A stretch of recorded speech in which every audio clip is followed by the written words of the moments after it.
కొద్ది నిమిషాల పాటు కొనసాగుదాం. మరొకసారి బిగ్గరగా గనుడైన యేసయ్య నామమును స్తుతిందాం. హల్లెలూయా. దయచేసి కొద్ది నిమిషాల పాటు ಎಲ್ಲರೂ శ్రద్ధ కలిగి ఈ మాటల మీద లక్ష్యం ఉంచండి. యెషయా గ్రంథం 48వ అధ్యాయము. యెషయా గ్రంథం 48వ అధ్యాయము 17వ లేఖన భాగం. 48వ అధ్యాయము 17వ లేఖన భాగం 17 నుండి 18 రెండు వచనాలు కూడా మనము ధ్యానం చేయబోతూ ఉన్నాం. అలాగనే 19వ వచనం కూడా. ఈ 3 వచనాలు ఈ రాత్రి 3 వచనాల్లో నుండి కొన్ని మాటలు మనం వినబోతూ ఉన్నాం. ప్రార్థన పూర్వకంగా ఉందాం. దేవుడు మనతో మాట్లాడడానికి ఆయన ఇష్టపడతా ఉన్నారు కనుక దేవాతి దేవుడు మనందరితో ధారాళముగా మాట్లాడును గాక. ఆమేన్. అక్కర కొలది మన జీవితాలలో మనకు ఉండేటువంటి అవసరాల కొలది మన యొక్క హృదయం ఏదైతే కోరుకుంటూ ఉన్నదో దానిని దేవుడు ఈ రాత్రి మనందరికీ ఇవ్వబోతూ ఉన్నాడు కనుక విశ్వాసం కలిగి ఆయన మాటల మీద లక్ష్యం ఉంచుదాం. దయచేసి చదువుకుందాం. 1 నుండి కొన్ని వచనాలు. 17 నుండి. నీ విమోచకుడు ఇశ్రాయేలు పరిశుద్ధ దేవుడినైన యెహోవా ఇలాగు సెలవిచ్చుచున్నాడు, నీకు ప్రయోజనము కలుగునట్లు నీ దేవుడినైన యెహోవానగు నేనే నీకు ఉపదేశము చేయుదును. నీవు నడవవలసిన త్రోవను నిన్ను నడిపించుదును. నీవు నా ఆజ్ఞలను ఆలకింపవలనని నేనెంతో కోరుచున్నాను. ఆలకించిన ఎడల నీ క్షేమము నది వలెను, నీ నీతి సముద్ర తరంగము వలెను ఉండును. నీ సంతానము ఇసుక వలె విస్తారమగును. నీ గర్భఫలము దాని రేణువుల వలె విస్తరించును. వారి నామము నా సన్నిధి నుండి కొట్టివేయబడదు, మరువబడదు. చాలండి. ఇప్పుడు మనం చదువుకున్న ఈ 3 లేఖన భాగాలలో కూడా చాలా శ్రేష్టమైనటువంటి అంశం పొందుపరచబడి ఉన్నది. చాలా శ్రేష్టమైనటువంటి అంశం. ఇక్కడ మొదటిగా మాట్లాడుతున్నాడు. మొదటి విషయం ఏమిటంటే దేవుడు ఏం చేస్తాడు అనేటువంటి విషయాన్ని తెలియజేస్తూ ఉన్నాడు. మొదటిగా ఏం చెప్తున్నాడండి? దేవుడు ఏం చేస్తాడు. ఈరోజు మనమందరము కూడా దేవుని సన్నిధానంలోనికి చేరి ఆయన మాటలు వినాలని, ఎంతో ఆశతో ఆయనను ఆరాధించాలి. మనకుండేటువంటి ప్రతి విధమైనటువంటి సమస్యను కూడా ఆయన సన్నిధానంలో పెట్టి జవాబును పొందుకోవాలి అనేటువంటి ఆలోచన మనకున్నది. అయితే మన దేవుడు ఎవరు అనేటువంటి ఒక ప్రశ్న మనకు కలిగినప్పుడు నిజంగా దేవుడు ఏం చేయగలడు, ఆయన ఏం చేస్తాడు, తన భక్తుల ఎడల, తన రూపములో తన పోలికలో చేయబడినటువంటి తన ప్రజల ఎడల దేవుడు ఏమి చేయబోతున్నాడు, వారిని ఎలా నడిపిస్తాడు అనేటువంటి విషయాలు ఇక్కడ పొందుపరిచాడు. ఇక్కడ 3 విషయాలు మనం నేర్చుకుంటున్నాం. మొదటిది ఏమిటంటే దేవుడు ఏం చేస్తాడు. రెండవదిగా అక్కడ మనం చూస్తే రెండవదిగా అంటూ ఉన్నాడు మనము ఏమి చేయాలో చెప్పాడు. మూడవదిగా అలా చేస్తే మనం ఏం పొందుకుంటాం. 3 విషయాలు. మొదటిది దేవుడు ఏం చేస్తాడు, రెండవదిగా మనం ఏం చేయాలి, మూడవదిగా దేవుడు చెప్పినట్లుగా మనం చేస్తే మనం ఏం పొందుకుంటాం.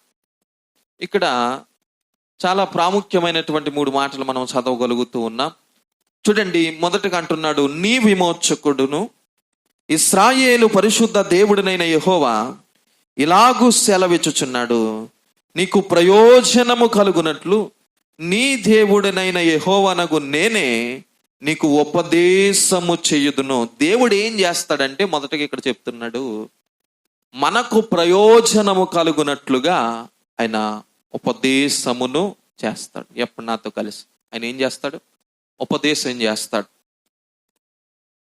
దేవునికి పెట్టబడినటువంటి అనేక పేర్లలో ఒక ప్రాముఖ్యమైనటువంటి పేరు ఏమిటంటే ఉపదేశకుడు. చెప్పండి. ఈరోజు చాలా మంది దైవ సేవకులకు ఈ మాట వాడుతున్నాం.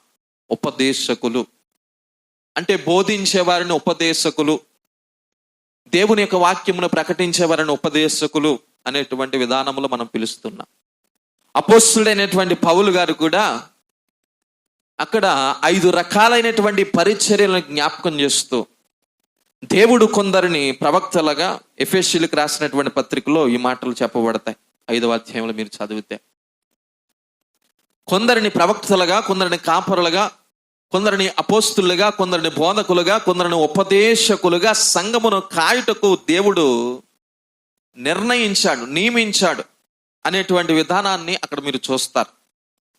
గనుక మరొక సందర్భములో, మరొక సమయంలో రాయబడినటువంటి మాట ఏమిటంటే, మీరు బోధకులని కానీ, తండ్రులని కానీ, ఉపదేశకులని కానీ పిలువబడద్దు. ఎందుకంటే మన అందరికీ పైన ఒక బోధకుడు ఉన్నాడు, ఒక ఉపదేశకుడు ఉన్నాడు. మనం అందరం కూడా ఎవరి దగ్గరికి నేర్చుకోవడానికి వచ్చాం? దేవుడే మనకు నేర్పిస్తాడు. ఉపదేశకుడు అంటే ఆదేశించేవాడు, నేర్పించేవాడు, కొత్త సంగతులు తెలియజేసేవాడు, మంచి మాటలను తెలియజేసేవాడు. ఒక గురువు తన యొక్క శిష్యులకు ఉపదేశాన్ని ఇస్తాడు. ఎలాంటి ఉపదేశము అంటే, గురువు నడిచినటువంటి విధానం ఏదైతే ఉన్నదో ఆ విధానమును అవలంబించాలి అనేటువంటి విధానము నేర్పిస్తాడు. గురువు మంచి మాటలన్నిటినీ కూడా శిష్యులకు నేర్పిస్తారు. గనుక ఈరోజు మనకు ప్రధానమైనటువంటి ఒక గురువు ఉన్నాడు, అందరికీ న్యాయాధిపతి అయినటువంటి దేవుడు. ఆయన ఎదుటనే మనము నేర్చుకోగలం. ఎవరు ఎదుట నేర్చుకోవాలి? ఎప్పటి వరకు నేర్చుకోవాలి అంటే, ఈ ప్రాణము, శరీరము మట్టిలో కలిసిపోయేంత వరకు, లేకపోతే యేసు ప్రభువారు తన 2వ రాకడలో ఈ భూమి మీద అడుగు పెట్టేంత వరకు కూడా మనం నేర్చుకుంటూనే ఉండాలి. ఈ భూమి మీద పరిపూర్ణంగా మేము జ్ఞానవంతులమండి అని చెప్పుకోవడానికి ఏ విధమైనటువంటి త్రోవ కూడా లేదు. ఎందుకు అంటే, ఆలోచన చేయండి, పరిపూర్ణముగా ఈ భూమి మీద ఏ వ్యక్తి కూడా జ్ఞానిగా చెప్పబడు. ఎందుకు అంటే, ఈరోజు మనం అందరము కూడా బోధకులమైన, సేవకులమైన, మేము బోధిస్తున్నటువంటి విధానములోనే, దైవ సేవకులు కావచ్చు, నేను కావచ్చు, ఒకరు చెబుతున్నప్పుడు మేము నేర్చుకుంటున్నాం, వారికి నేర్పిస్తున్నాం, నేర్చుకుంటున్నాం. మీరు కొలస్సీలకు రాసినటువంటి పత్రిక చదివితే అక్కడ ఎపఫ్రా అనేటువంటి ఒక వ్యక్తి కనబడతాడు. ఆయన జీవిత విధానమును మీరు ఆలోచన చేస్తే, ఆయన సంఘమునకు నేర్పించాడు. సంఘము ఆయన యొద్ద నుండి నేర్చుకుంది. అలాగనే ఈ ఎపఫ్రా దేవుని ఎదుట నుండి నేర్చుకున్నాడు. ఎందుకు అంటే, దేవుడే ఉపదేశకుడు. మీరు అపోస్తుల కార్యాలు అక్కడ 3వ అధ్యాయము కంటే ముందుగా ఆ 2వ అధ్యాయములో చివరి భాగంలో చెప్పబడుతుంది. వారు అక్కడ కొన్ని విషయాలు చేస్తారు. ఆ విషయాలలో అపోస్తుల యొక్క బోధయందు అనేటువంటి పదాన్ని ఉపయోగించారు. అంటే ఈ బోధ, ఈ ఉపదేశం ఏం చేస్తుందంటే, మనకు ప్రయోజనమును సమకూరుస్తుంది. దేవునికి మహిమ కలుగును గాక.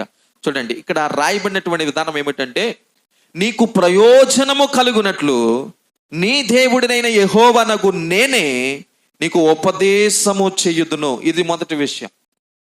దేవుడు మనకేం చేస్తాడంట? ఉపదేశం చేస్తాడంట. మనం నేర్చుకోవాలి అని ఎదుట. ఆయన మనతో మాట్లాడినప్పుడు ఆయన ఏం చేయమంటున్నాడో మనం వినాలి. మొదటగా వినిన తర్వాతే మనకు అర్థమవుతుంది. విశ్వాసం లేకుండా దేవునికి ఇష్టలయ్యుట అసాధ్యం. వినుట వలన విశ్వాసం కలుగుతుంది. కాగా ఎవరిని గురించి వినాలి? క్రీస్తుని గురించి, దేవుని గురించినటువంటి మాటలు మనం వినాలి. గనుక ఆయన ఉపదేశకుడై ఉన్నాడు. ఆ ఉపదేశమును మనం విన్నప్పుడు మనకు ప్రయోజనం కలుగుతుంది. మన జీవితాలు ప్రయోజనకరంగా ఉంటాయి. ఇంకా ఈ ఉపదేశమును గురించి మనం ముందుకు వెళ్తా ఉన్నప్పుడు, కీర్తన గ్రంథం 19వ కీర్తన 8వ వచనం, దేవుని యొక్క ఉపదేశం ఎలాంటిది అంటే, ఎందుకు దేవుని యొక్క ఉపదేశం వింటే మనకు ప్రయోజనం కలుగుతుందంటే, దేవుడు దేని గురించి బోధిస్తాడు అనేటువంటి విషయాలు ఒకసారి మనం ఆలోచన చేయాలి. దేవుని యొక్క ఉపదేశం ఎలాంటిది అంటే, అక్కడ కీర్తన గ్రంథం 19వ కీర్తన, యెహోవా ఉపదేశములు నిర్దోషమైనవి. చూడండి, ఏంటంట? యెహోవా ఉపదేశములు నిర్దోషమైనవి, అవి హృదయమును సంతోషపరుచును. యెహోవా ఏర్పరిచిన ధర్మము నిర్మలమైనది, అది కన్నులకు వెలుగునిచ్చును. చూడండి, ఇక్కడ కీర్తనకారుడైనటువంటి దావీదు గారు రాస్తున్నటువంటి మాటలు ఏమిటంటే, 8వ వచనంలో అంటున్నాడు, దేవుని యొక్క ఉపదేశం ఏదైతే ఉన్నదో అది నిర్దోషమైనటువంటి ఉపదేశం. అది మన బ్రతుకులకు ప్రయోజనకరం. అది నిర్దోషమైనది గనుక మనము దాని ఎడల సంతోషించగలుగుతాం. చూడండి, అక్కడ 2వ లైన్లో అన్నాడు, అది హృదయమును సంతోషపరచును. హృదయానికి ఏం చేస్తుందంట? అది సంతోషాన్ని కలుగు చేస్తుందంట. ఈరోజు చాలా మంది హృదయాల వేదనతో నిండిపోయాయి. చాలా మంది హృదయాలు ఏదో గందరగోళం. వారి యొక్క కుటుంబంలో ఉండేటువంటి పరిస్థితులను బట్టి, సమాజంలో ఉండేటువంటి పరిస్థితులను బట్టి ఏదో ఒక అలజడి అండి. హృదయం అంతా కూడా అలజడితో నిండిపోయింది. వేదన, దుఃఖం, కన్నీటితో నిండిపోయింది. అయితే ఈ హృదయాన్ని సంతోషపరచగలరు దేవుడు. ఈ హృదయం సంతోషపరచబడాలి అంటే ఎవరు ఉపదేశం వినాలి? ఎవరు ఉపదేశం? దేవుని యొక్క ఉపదేశం వినాలి. ఈరోజు నీ హృదయం ఎంత కన్నీటితో ఒకవేళ కృంగిపోతున్నటువంటి పరిస్థితిని కొన్నప్పటికీ, నా దేవుని యొక్క ఉపదేశం నీకు నీ బాధలలో నెమ్మదినివ్వగలదు. నా దేవుని యొక్క ఉపదేశము నీ కుటుంబాన్ని కట్టగలదు అనేటువంటి ఆలోచన నీకు ఏర్పరచగలదు. నా దేవుని యొక్క ఉపదేశము నీ బ్రతుకును కట్టగలదు అనేటువంటి ఆలోచన నీకు ఇవ్వగలదు. గనుక ఈ వేదనతో ఉన్న హృదయం ఏం చేస్తుందంటే సంతోషముగా ఉండి అనేక మందికి ఆశీర్వాదకరంగా నీవు మారుటకు కారణం అవ్వబోతా ఉంది. దేవునికి మహిమ కలుగునగా. 119వ కీర్తన 100వ వచనం. నీ ఉపదేశము నేను లక్ష్యము చేయుచున్నాను, కావున వృద్ధుల కంటే నాకు విశేషమైన జ్ఞానము కలదు. ఇక్కడ చూడండి, కీర్తనకారుడు అంటున్నాడు, నీ ఉపదేశమును నేను లక్ష్యము చేయుచున్నాను గనుక వృద్ధుల కంటే నాకు విశేషమైన జ్ఞానము కలదు. దేవుని యొక్క ఉపదేశం ఎలాంటిది అంటే నిర్దోషమైనది అనేటువంటి విధానంలో ఇక్కడ మాట్లాడాడు. దేవుని యొక్క మాటలు వింటే, దేవుని యొక్క ఉపదేశం వింటే మనకు ప్రయోజనకరమని అక్కడ యెషయా భక్తుడు చెప్తున్నాడు. అయితే ఇక్కడ మనం చదువుతున్నాం 119వ కీర్తన 100వ లేఖన భాగంలో అంటున్నాడు, వృద్ధుల కంటే విశేషమైనటువంటి జ్ఞానం. ఇప్పుడు జ్ఞానవంతులు ఎవరు అని చెప్తే మనం ఆలోచన చేస్తే, చిన్నపిల్లల జ్ఞానం కలిగిన వారు అంటారా, పెద్దవారి జ్ఞానం కలిగిన వారు అంటారా? చాలాసార్లు మనం అంటాం, పిల్లలు మన మాట వినలేనప్పుడు పెద్దవాళ్ళు చెప్పినప్పుడు నీవు ఏం చేయాలా? వినాలి. అంటే పెద్దవాళ్ళకి అన్నీ తెలుసు అన్నట్టుగా మనం మాట్లాడతాం. కానీ పిల్లలు ఏమంటారంటే, నీకంటే నాకు ఎక్కువ. మనం అంటాం, నిన్న కాక మొన్న పుట్టావు, నీకేం తెలుసురా బడుద్దే, పెద్దోళ్ళు చెప్పింది. వీళ్ళు చెయ్యరు. చేయకుండా ఏమని అడుగుతారు? ఎందుకు, ఏమిటి, ఎలా, ఎప్పుడు. అంటే దీనిని బట్టి అనుభవాలతో కూడినటువంటి జ్ఞానం ఎవరికి ఉంటుంది? పెద్దవాళ్ళకు ఉంటుంది, అనుభవాలతో కూడినటువంటి జ్ఞానం. కానీ దేవుని యందు ఎవరైతే దేవుని యొక్క మాటల యందు లక్ష్యం ఉంచుతారో, దేవుని యొక్క ఉపదేశం యందు లక్ష్యం ఉంచుతారో వారిని గురించి మాట్లాడుతున్నాడు. వృద్ధుల కంటే విశేషమైనటువంటి జ్ఞానం అంట. ఈరోజు చాలా మంది యవన దైవ సేవకులు కావచ్చు, యవన బిడ్డలు కావచ్చు, సంఘములో కొనసాగుతున్నటువంటి చిన్నారి బిడ్డలు కావచ్చు, వృద్ధుల కంటే జ్ఞానంగా మాట్లాడుతున్నారా లేదా? మాట్లాడుతున్నారు. వారి యొక్క మాటలు వినినప్పుడు మనకు చాలా రకాలైనటువంటి ఆలోచనలు కలుగుతాయి. ఇంతటి జ్ఞానమును ఎలా సంపాదించుకున్నారు? ఇంత జ్ఞానంగా ఎలా మాట్లాడగలుగుతున్నారు? మంచేదో చెడేదో మాకే తెలియదు కదా. మా వయసు చాలా అయిపోతా ఉంది, వృద్ధాప్రాయంలోనికి వచ్చేసాం. కానీ వీరేం చేస్తున్నారంటే మనకంటే జ్ఞానంగా మాట్లాడుతున్నారు. దీనికి కారణం ఏమిటో తెలుసా? దేవుని యొక్క ఉపదేశం ముందు వారు ఏం చేశారంట? లక్ష్యం ఉంచారు. కీర్తనకారుడు అంటున్నాడు, అయ్యా నీ ఉపదేశమునందు నేను లక్ష్యం ఉంచగా వృద్ధుల కంటే విశేషమైనటువంటి జ్ఞానము నాకు కలిగెను. చూడండి, అనుభవాలతో పని లేకుండా దేవుడు నేర్పిస్తున్నటువంటి జ్ఞానాన్ని ఇక్కడ మనము చూడగలుగుతున్నాం.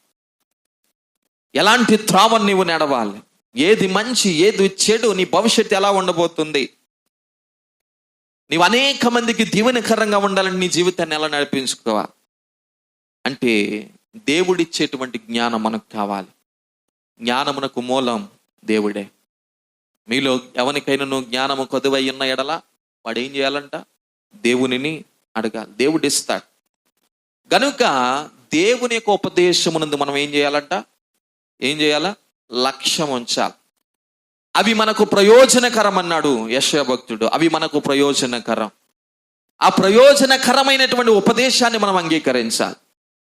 ఆ ఉపదేశము ఎలాంటిది అంటే నిర్దోషమైనది. కీర్తనకారుడు అంటున్నాడు, దావీదు గారు రాస్తున్న మాటలు, నిర్దోషమైనటువంటి ఉపదేశం గనుక మన హృదయానికి అవి సంతోషాన్ని ఇవ్వగలవు, మన హృదయాన్ని సంతోషపరచగలవు.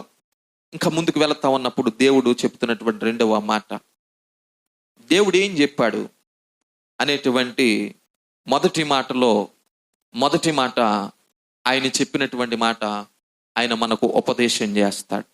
రెండవదిగా ఆయన ఏం చెప్పాడు అంటే, చూడండి అక్కడ యెషయా గ్రంథం 48వ అధ్యాయము 17వ వచనం, చివరి భాగం. నీవు నడవవలసిన త్రోవను నిన్ను నడిపించుదును.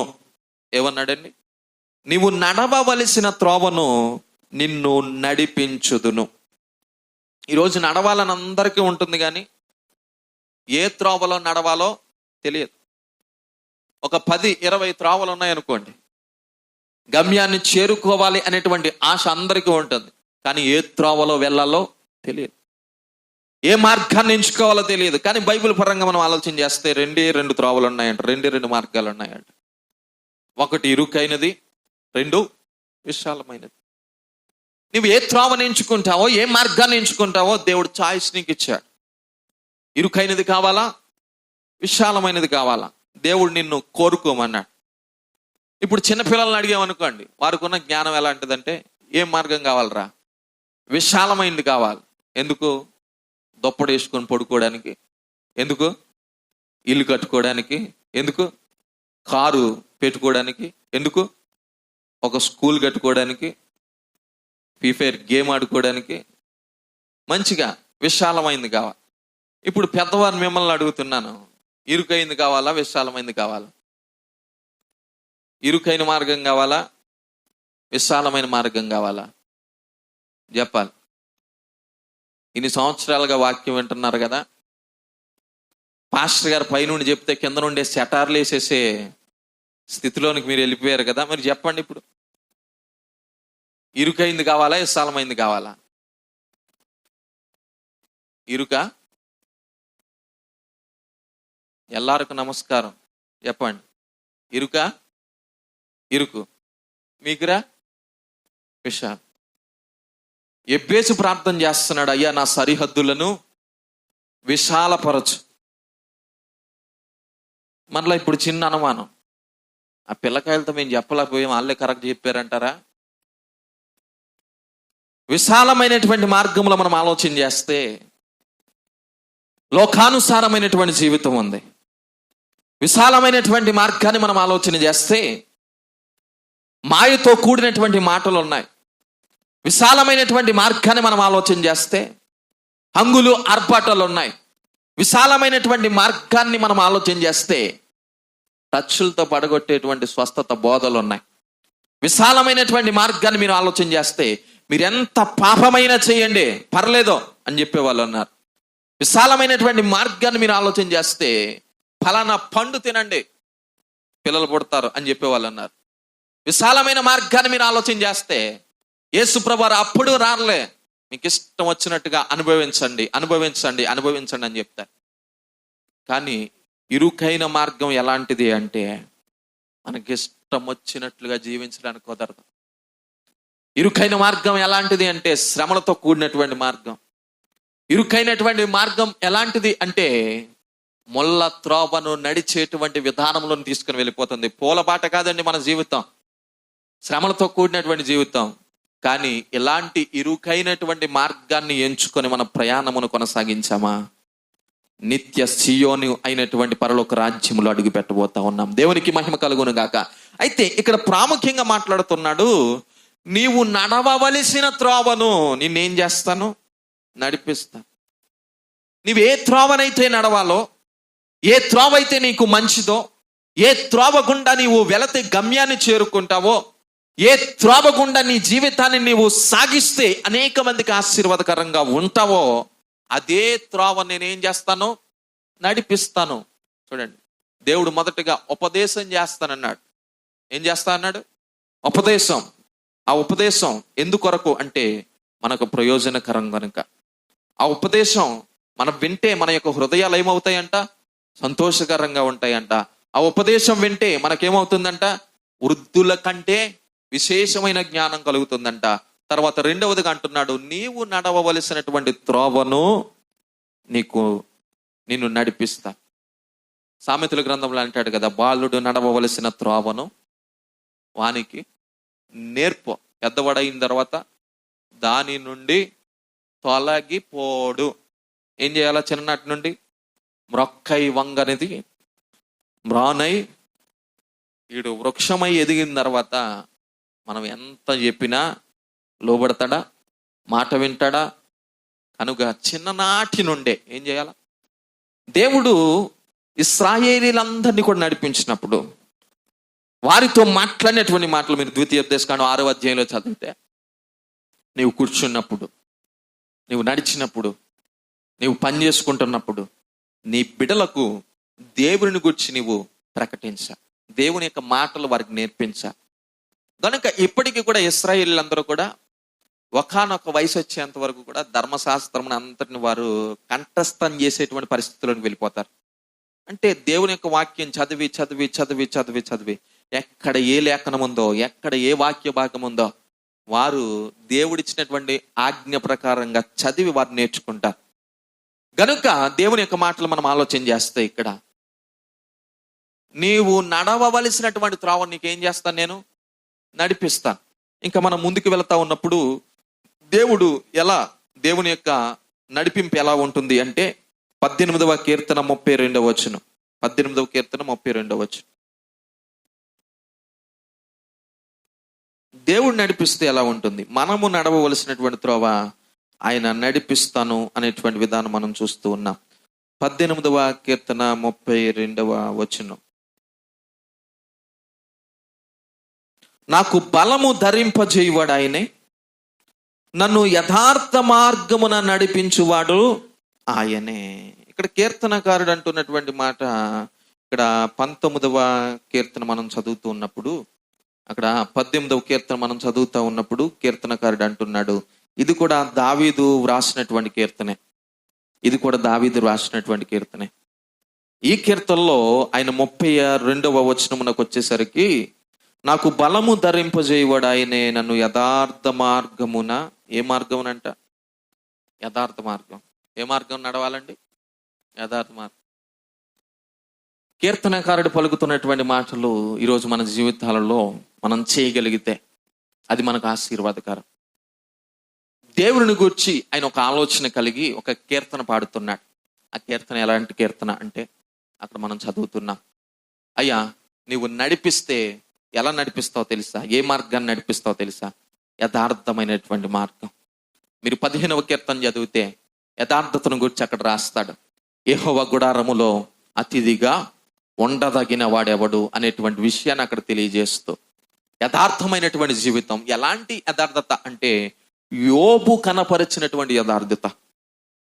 ప్రాణం పోయేటువంటి పరిస్థితి ఎదుర్కొన్నాడు, మరణకరమైనటువంటి పరిస్థితిని ఎదుర్కొన్నాడు, ఆస్తిని పోగొట్టుకున్నాడు, అంతస్తులను పోగొట్టుకున్నాడు, కుటుంబాన్ని పోగొట్టుకున్నాడు. కానీ యథార్థతను ఏం చేయలేదంట.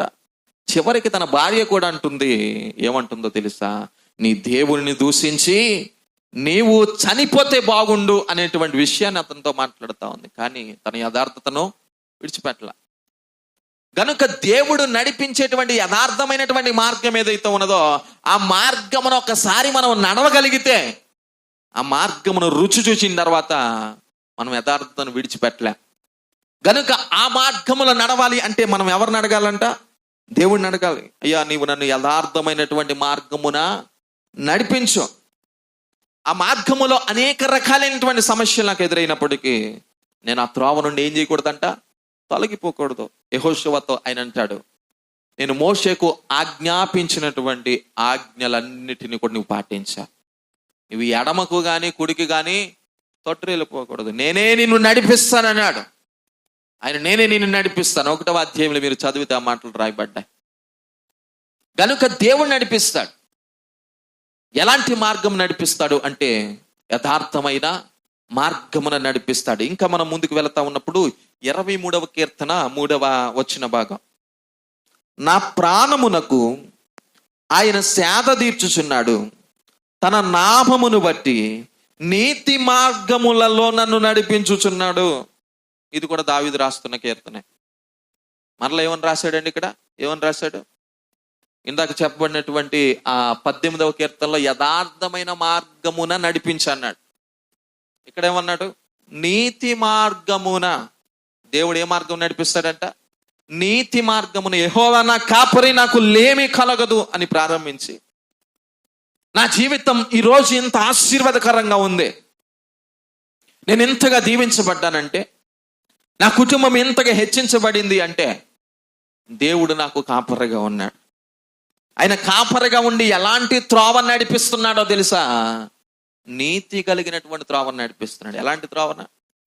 ఇంకా అబద్ధాలతో కానీ మోసాలతో కానీ మనకు పని ఉండదండి. ఆ త్రోవను నడవడం ప్రారంభిస్తే ఎవరిని పడగొడదామనేటువంటి ఆలోచన మనకు రాదు.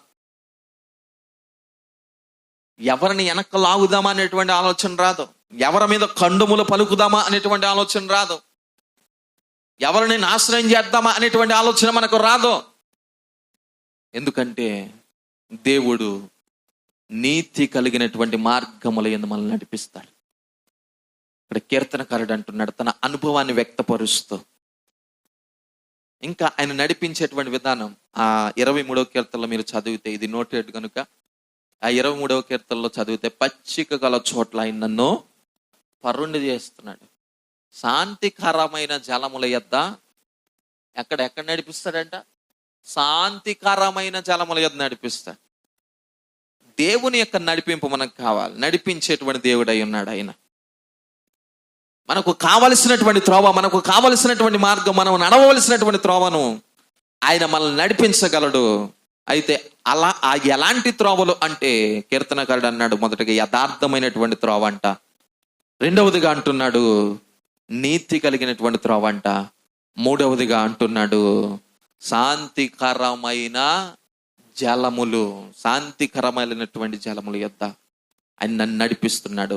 గనుక దేవుడు మనల్ని నడిపించేటువంటి విధానమును ఇక్కడ తెలియజేస్తా ఉన్నాడు. అలాగనే ఇంకా ఎలాంటి త్రోవను ఆయన మనల్ని నడిపిస్తాడంటే 27వ కీర్తన 11వ లేఖన భాగం, 27వ కీర్తన 11వ లేఖన భాగం. యెహోవా నీ మార్గమును నాకు బోధింపుము, నా కొరకు పొంచిన వారిని చూచి సరళమైన మార్గమున నన్ను నడిపించు. 4వదిగా ఏ మార్గం నడిపిస్తాడు దేవుడు? సరళమైన మార్గం. అంటే దీనికి అర్థం ఏమిటండి? సరళం, ఎటువంటి సమస్య లేకుండా ఉండేటువంటి మార్గం, సరళమైనటువంటి మార్గం, ఎటువంటి అలచడి లేనటువంటి మార్గం. శత్రువులు అతని మీద పోరాటం చేస్తున్నటువంటి విధానం కనబడుతుంది, కానీ ప్రభువా సమాధానకరమైనటువంటి సరళమైనటువంటి ఆ మార్గం ఏదైతే ఉన్నదో ఆ మార్గం నన్ను నడిపించండి నాయన అనేటువంటి ప్రార్థన ఇక్కడ మనకు కనబడుతోంది. సరళమైనటువంటి మార్గం. తర్వాత 48వ కీర్తన 14వ వచనం. దేవుడు ఎప్పుడు వరకు మనల్ని నడిపిస్తాడంటే 48వ కీర్తన 14వ వచనం.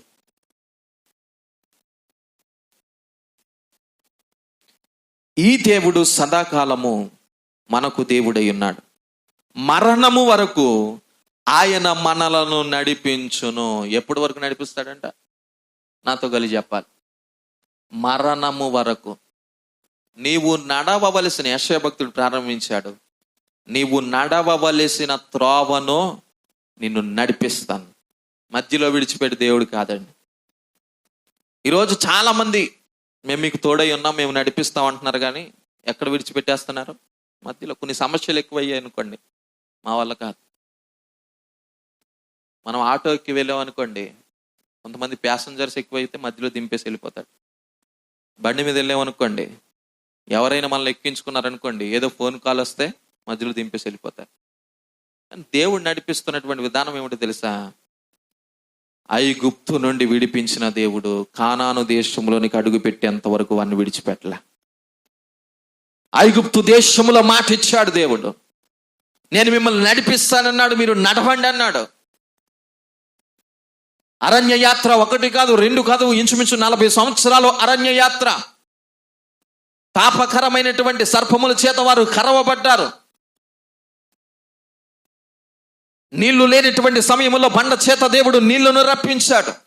ఆహారము లేనటువంటి సమయంలో ఆకాశమును తెరచి పరలోకపు మన్నాను వారికి ఆహారముగా ఇచ్చాడు.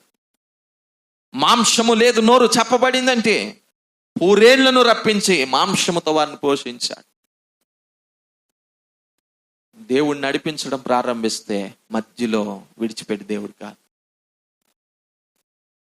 వారు కానాను దేశములో అడుగు పెట్టేంత వరకు నేనంటున్నాను ఈరోజు ఈ భూమి మీద యాత్ర చేస్తున్నాం. మనమందరము కూడా ఎవరమయ్యా అంటే పరదేశులము, యాత్రికులమై ఉన్నాం. మనమందరం ప్రయాణంలో ఉన్నామండి. ఇది జీవన పోరాటం. ఈ ప్రయాణములో మనమందరము కూడా నడుస్తున్నాం, అడుగులు వేస్తున్నాం. నేను అంటున్నాను, ఈ ప్రయాణం మనం ప్రారంభించాం.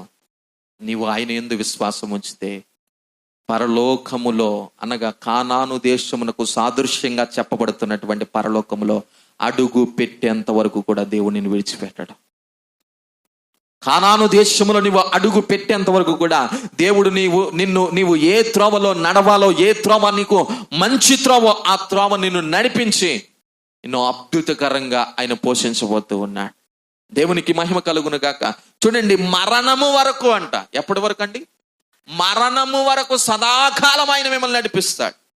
ఈ ప్రాణం పోయేంత వరకు, నీవు గమ్యాన్ని చేరుకునేంత వరకు నీవు నడవవలసినటువంటి త్రోవ నీకు ఆయన చూపించి నిన్ను నడిపించే దేవుడై ఉన్నాడు. ఇది మొదటి విషయం. దేవుడు ఏం చేస్తాడు అంటే, మొదటిగా ఆయన ఉపదేశం చేస్తాడు. చెప్పండి, ఆయన ఏం చేస్తాడు? ఉపదేశం. ఎందుకు ఆయన ఉపదేశం మనం వినాలి అంటే, ఆయన ఉపదేశం ప్రయోజనకరం. ఏంటంట? ప్రయోజనకరం. ఎందుకు ఆయన ఉపదేశం వినాలి అంటే, మన హృదయాన్ని ఆ ఉపదేశం ఏం చేస్తుంది? సంతోషపరుస్తుంది. కనుక తర్వాత రెండవదిగా అంటున్నాడు, నీవు నడవవలసిన త్రోవను నిన్ను నడిపిస్తా. తర్వాత మనం రెండవ మాటలోనికి వెళతా ఉన్నప్పుడు అక్కడ యెషయా గ్రంథం చదువుదాం. దేవుడు ఏం చేస్తాడు అనేటువంటి విషయాన్ని మనం చదివాం. తర్వాత మనం ఏం చేయాలి? 18వ వచనం, మనం ఏం చేయాలి? నీవు నా ఆజ్ఞలను ఆలకింపవలనని నేనెంతో కోరుచున్నాను. చాలండి. మనం ఏం చేయాలి అంటే దేవుని యొక్క ఆజ్ఞలను అనుసరించాలి. దేవుడు అడుగుతున్నాడు. ఇక్కడ దేవుడు అడుగుతున్న మాట, నేనెంతో కోరుచున్నాను. ఏం కోరుకుంటున్నాడు దేవుడు? ఏం కోరుకుంటున్నాడు? వేలాది నదులంతా నీకిచ్చిన గర్భఫలమైన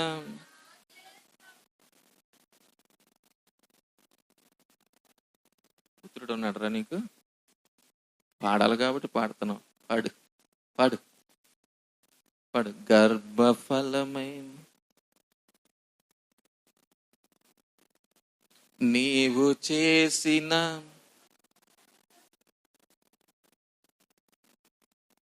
ఇంకోసారి ఆ పాట పాడ్డా. సరే, నీవు చేసిన ఉపకారములకు నేనేమి నిజంగా ఏం చెల్లించలే. ఆయన చేసిన ఉపకారాలకు, ఆయన చేసిన త్యాగాలకు ఆయన మనల్ని ఏం అడగడు. ఏం చెల్లించడానికి మన దగ్గర ఏమీ లేదు. గనుక దేవుని యొక్క మాట ఇక్కడ మనం చదువుతూ ఉన్నప్పుడు అక్కడ నేర్చుకుంటున్నాం. దేవుడు ఏం కోరుకుంటున్నాడు అంటే, ఆయన ఆజ్ఞల ప్రకారంగా జీవించాలి. నీ ఎదుటి నుండి ఆయన బంగారం ఆశించలే. నీ ఎదుటి నుండి మేడలు మెద్దులు ఆయన ఆశించలే. నీ ఎదుటి నుండి ఆయన సంపదలు ఆశించలే. నీ ఎదుటి నుండి ఆయన ఏదో కావాలి అని ఆశించలే. కానీ ఆయన కోరుకుంటున్నాడు. ఏం కోరుకుంటున్నాడు తెలుసా? నేను మీకు ఆజ్ఞాపించిన వాటిని మీరు చెయ్యండి. ఇది మరి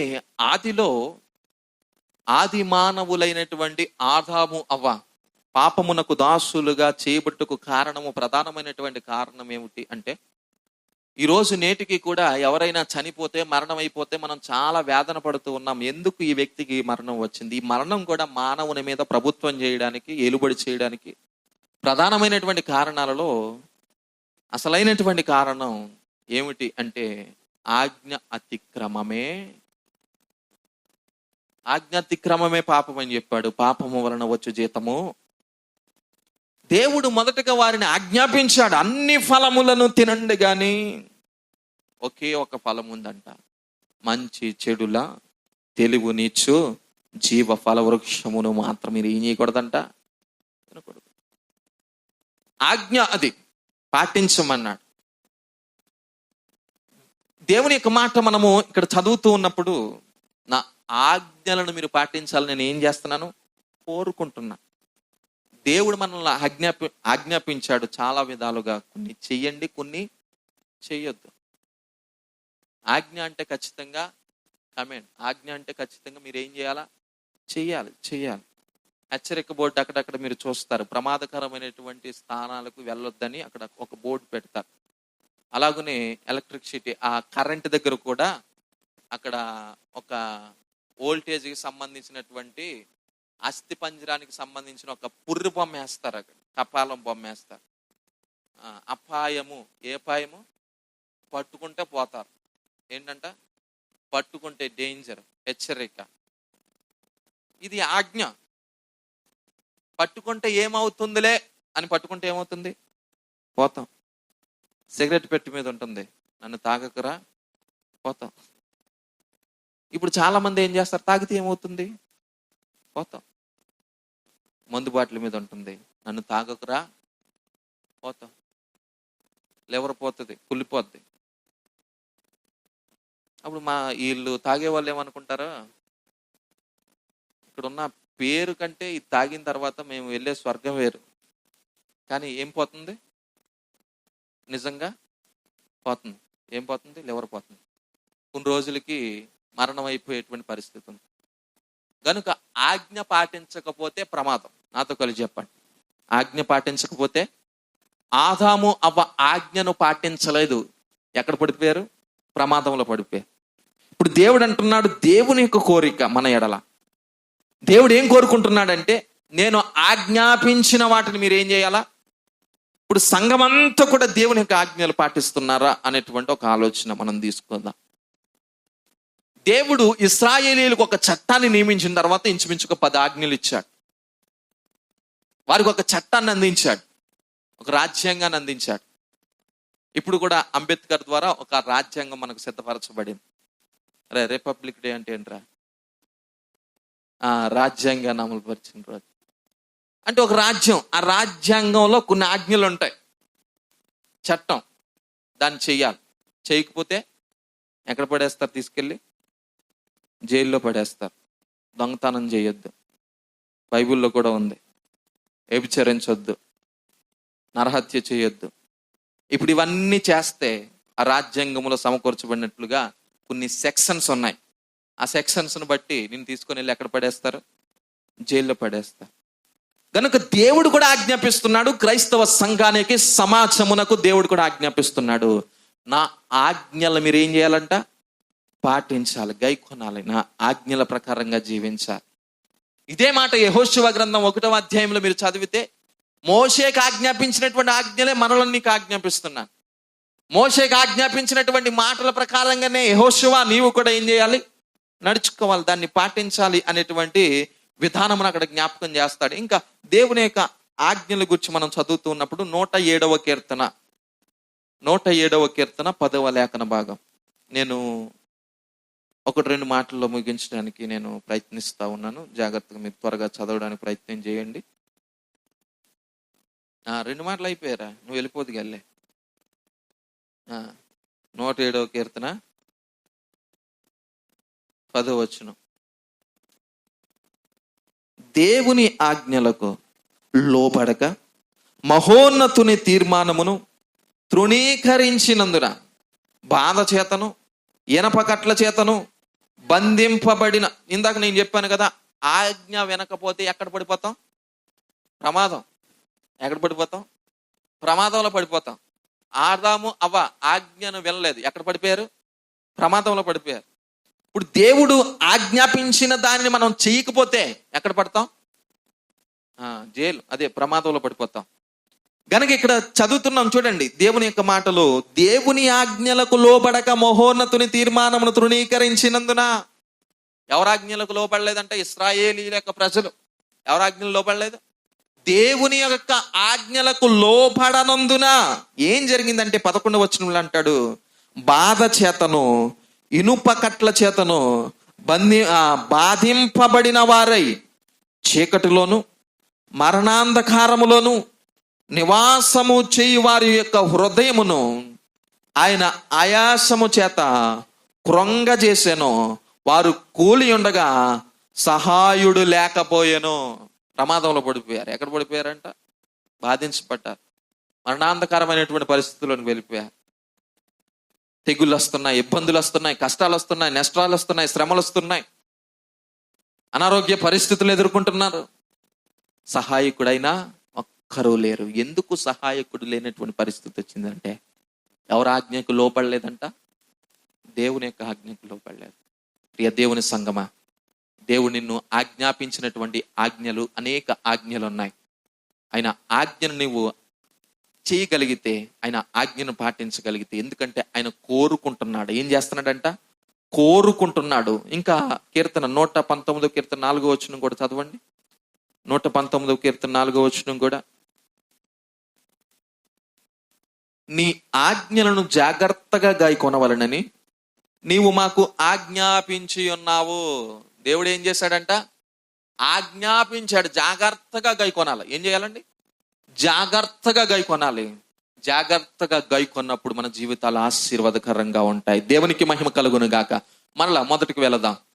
దేవుడు ఏం చేస్తాడు అంటే ఉపదేశం చేస్తాడు. దేవుడు ఏం చేస్తాడు అంటే ఏ మార్గం నడిపిస్తాడు? మనము నడవవలసిన త్రోవను నడిపిస్తాడు. తర్వాత మనం ఏం చేయాలి? ఆయన ఆజ్ఞలు పాటించాలి. ఆజ్ఞలు పాటిస్తే మన జీవితాలు దీవెనకరంగా ఉంటాయి. పాటించకపోతే ప్రమాదంలో పడిపోతాం. సరే, ఇప్పుడు దేవుడు ఏం చేస్తాడు, మనం ఏం చేయాలి అనేటువంటి విధానం మనం ఇక్కడ నేర్చుకున్నాం. ఇప్పుడు దేవుడు చెప్పింది చేస్తే మన జీవితాలు ఎలా ఉంటాయి? దేవుడు ఆజ్ఞాపించినటువంటి ఆజ్ఞల ప్రకారంగా జీవిస్తే మన జీవితాలు ఎలా ఉంటాయి? దేవుని యొక్క మాటను మనము చేస్తే మన జీవితాలు ఎలా ఉంటాయి అంటే, ముగింపు క్లుప్తంగా నేను తెలియజేసి ముగిస్తాను. యెషయా గ్రంథం 48వ అధ్యాయము 18వ వచనం. 48వ అధ్యాయం 18వ వచనం. నీవు నా ఆజ్ఞలను ఆలకింపవలని నేను ఎంతో కోరుచున్నాను. ఆలకించిన ఎడల నీ క్షేమము నది వలెను. ఇది మొదటిది. చూడండి, ఆలకిస్తే మనం పొందుకునే ఆశీర్వాదం ఏమిటంటే, మొదటిది నీ క్షేమము, మన క్షేమము నది వలె. దావీదు భక్తుడు అంటాడు కదా, అయ్యా చిరకాలము నీ మందిరములో నివాసము చేయుట ద్వారా కృపాక్షేమములే నా వెంట వస్తాయి. మనం క్షేమముగా ఉండాలి. మన ఇంటి దగ్గర నుండి ఎవరైనా బయలుదేరారు అనుకోండి, వారికి ఒక మాట చెప్తాం. ఏమిటో తెలుసా? క్షేమముగా వెళ్ళి ఎట్లా రావాలా? లాభంగా వెళ్ళి క్షేమంగా వస్తే బాగోదా? ఎలా వెళ్ళాలా? క్షేమంగా అంటే భద్రంగా వెళ్ళు. వచ్చిన తర్వాత ఏం చేయాలా? తీసుకురా. గనుక కృపాక్షేమములు మన బ్రతుకు దినములన్నిటి మన వెంట రావాలి. ఇది మన ఆశ, దేవుని యొక్క ఆశ కూడా, దేవుని యొక్క ఉద్దేశం కూడా. గనుక ఇక్కడ మనం ఆలోచన చేస్తే, జాగ్రత్తగా దేవుని యొక్క మాటలు మనము పరిశీలన చేయగలిగితే, క్షేమము నది వలె. ఎట్లా పొంగుతుందంట? నది వలె. తర్వాత రెండవదిగా, నీ నీతి సముద్ర తరంగము వలె ఉండును. ఇది రెండవ ఆశీర్వాదం. నీ నీతి. దేవుని యొక్క వాక్యం అంటుంది, నీతిమంతుడు ఒక్కడనో లేడో, పరిశుద్ధుడు ఒక్కడనో లేడు. మత్తయి సువార్త 13వ అధ్యాయం చివరి భాగంలో అంటాడు, నీతిమంతులు నా తండ్రి రాజ్యములో ప్రకాశిస్తారు, తేజరెల్లుతురు. మరి ఇప్పుడు నీతిమంతుడు ఒక్కడను లేడని చెప్పాడు. ఇప్పుడు తండ్రి రాజ్యంలో ఎవరు ఉంటారు? నీతిమంతులు ఉంటారు. మనం ఎలా నీతిమంతులుగా చేయబడతామంటే, హెబ్రీయులకు రాసినటువంటి పత్రిక 11వ అధ్యాయాన్ని మీరు చదివితే, విశ్వాసమును బట్టి నీతిమంతులముగా చేయబడతాం. దేన్ని బట్టి అండి? మన క్రియలు బట్టి కాదంట. మన సొంత ప్రయత్నాలు పనికిరావు, మన మంచి పనికి రాదు. విశ్వాసమును బట్టి నీతిమంతులుగా చేయబడతాం. ఇక్కడ అంటున్నాడు, దేవుని యొక్క ఆజ్ఞలు పాటిస్తే, దేవుడు చెప్పింది చేస్తే, నీ నీతి సముద్ర తరంగము వలె. దేవునికి మహిమ కలుగును గాక. తర్వాత చదవండి, మూడవదిగా, నీ సంతానము ఇసుక వలె విస్తారమగును. దేవుడు అబ్రహాముతో చేసిన వాగ్దానం, ఇస్సాకుతో చేసిన వాగ్దానము. నీ సంతానము ఇసుక రేణువుల విస్తారమవుతుంది. ఈ భూమి మీద నీ సంతానము, నీ పిల్లలు అభివృద్ధి పొందుతారు. వారు అభివృద్ధి పొందడమే కాదు, కీర్తనకారుడు అంటాడు, నీ పిల్లలను నీవు చూస్తా. 128వ కీర్తనలో మనం చదువుతాం, నీ పిల్లల పిల్లలను నీవు చూస్తావు. నీ పిల్లలను దేవుడు ఇసుక రేణువుల వలె అభివృద్ధి చేస్తాడు. ఎప్పుడు చేస్తాడో తెలుసా? ఆయన ఆజ్ఞల ప్రకారంగా జీవిస్తే. ఇంకా 4వ ఆశీర్వాదం ఏమిటంటే, నీ గర్భఫలము దాని రేణువుల వలె విస్తరించును. 4వ ఆశీర్వాదం కూడా కుటుంబాన్ని గూర్చి మాట్లాడాడు. నీ గర్భ సంతానం, నీ గర్భమున పుట్టినటువంటి బిడలు దాని రేణువులు అంటే ఇసుక రేణువుల కంటే విస్తారంగా దేవుడు చేయబోతూ ఉన్నాడు. తర్వాత 5వ ఆశీర్వాదము, వారి నామము నా సన్నిధి నుండి కొట్టివేయబడదు, మరువబడదు. అంటే దేవుడు వారిని నడిపిస్తాడు గనుక వారు దేవునికి జ్ఞాపికులో ఉంటారు. దేవుడు వారిని మడిచిపోరు, దేవుడు వారిని విడిచిపెట్టడండి. నీవు భయభక్తులు కలిగి ఉంటే దేవుడు నీ పిల్లలను జ్ఞాపకం చేసుకోబోతున్నాడు. దేవునికి మహిమ కలుగును గాక.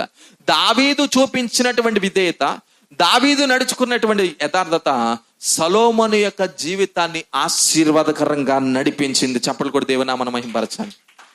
ఈరోజు నీవు చూపించినటువంటి యథార్థత నీ బిడలకు ఆశీర్వాదకరంగా మారబోతా ఉంది. నీవు కనపరిచినటువంటి నీతి నీ బిడల యొక్క జీవితాలలో గొప్ప దీవెన తీసుకొని రాబోతా ఉంది. కనుక ఇక్కడ జాగ్రత్తగా ఆలోచన చేయండి. మొదటిగా మనము ఆలోచన చేస్తూ ఉన్నది మొదటి విషయం ఏమిటంటే, దేవుడు ఏం చేస్తాడు? చెప్పండి నాతో కలిసి. దేవుడు ఏం చేస్తాడు? ఉపదేశిస్తాడు. ఆ ఉపదేశం మనకు ఏమిటంట? ప్రయోజనకరం. మన హృదయాన్ని ఏం చేస్తుంది? సంతోషపరుస్తుంది. ఇంకా ఇలా కొన్ని విషయాలు చెప్పుకోవచ్చు. తర్వాత దేవుడు ఏం చేస్తాడు? రెండవదిగా మనము నడవలసిన త్రోవను మనల్ని నడిపిస్తాడు. ఆయన నడిపిస్తే మధ్యలో విడిచిపెట్టి దేవుడు కాదు. ఎప్పటి వరకు నడిపిస్తాడు? మరణం వరకు ఆయన నడిపిస్తాడు. ఎలాంటి త్రోవ అంటే యథార్థమైనది, నిర్దోషమైనది, నీతి కలిగినది, పచ్చిక గల చోట్ల ఇలాంటి త్రోవను ఆయన నడిపిస్తాడు. తర్వాత మనం ఏం చేయాలి? దేవుని యొక్క ఆజ్ఞను పాటించాలి. దేవుని యొక్క ఆజ్ఞను పాటిస్తే మనం ఏమవుతామో తర్వాత మీకు సమయం ఉంటే ద్వితీయోపదేశకాండము 28వ అధ్యాయము 1వ వచనం నుండి 14వ వచనం వరకు చదవండి. ఏం చెప్పాను? ద్వితీయోపదేశకాండము 28వ అధ్యాయము 1వ వచనం నుండి 14వ వచనం వరకు ఆయన ఆజ్ఞ ప్రకారంగా జీవిస్తే మన జీవితాలు ఎలా ఉంటాయి. తర్వాత 15వ వచనం నుండి చివరి వరకు ఆయన ఆజ్ఞను చెయ్యకపోతే ఎలా పాడైపోతాం అనేటువంటి విషయాలు అక్కడ రాశాడు. తర్వాత మీరు చదవండి. తర్వాత మనం ఏం చేయాలంటే ఆయన ఆజ్ఞను పాటించాలి. మూడవదిగా ఆయన ఆజ్ఞను పాటిస్తే ఆయన మనకు ఏం చేస్తాడు అనేటువంటి విషయాలు ఇక్కడ తెలియజేశాడు. ఈ మాటలు ప్రభు మనందరి వెనుకల్లో దీవించి ఆశీర్వదించును గాక.